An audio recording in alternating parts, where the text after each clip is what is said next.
మాకు మళ్ళీ సాయం చేసేందుకు వస్తావు కదూ గోవిందా? అవశ్యం. కానీ ఇప్పుడు మీరందరూ వెళ్తున్న చోట అక్కడికొచ్చి నేను సహాయపడలేను. అజ్ఞాతవాసం మీకు మీరుగా పూర్తి చేసుకోవాలి. అజ్ఞాతవాస సమయం కూడా సమీపించింది. అజ్ఞాతవాసానికి ఏ చోటు అనుకూలంగా ఉంటుంది వాసుదేవా? అగ్రజులు సమ్రాట్టు కదా, సమస్త ఆర్యావర్తానికి ఆయన తెలిసినవారు. భీమసేన, మనిషికి గుప్తంగా ఉండడం అనేది బహు క్లిష్టమైన కార్యం.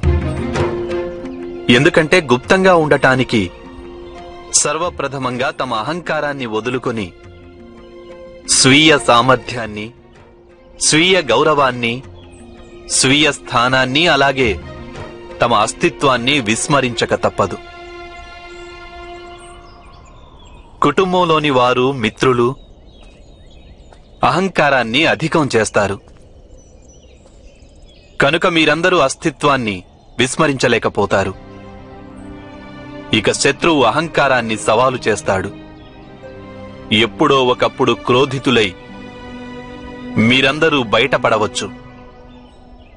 అజ్ఞాతవాసానికి ఎంచుకునే స్థానంలో అక్కడ మీకు పరిచితులు ఎవరూ ఉండరాదు.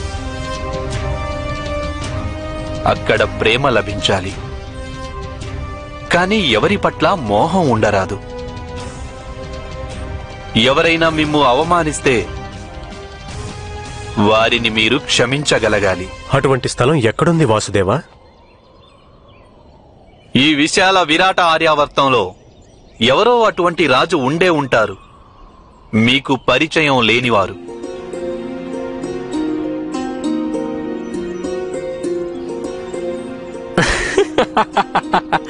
ఈ విరాట ఆర్యావర్తంలో అటువంటి రాజు ఒక్కరే ఉన్నారు వాసుదేవా.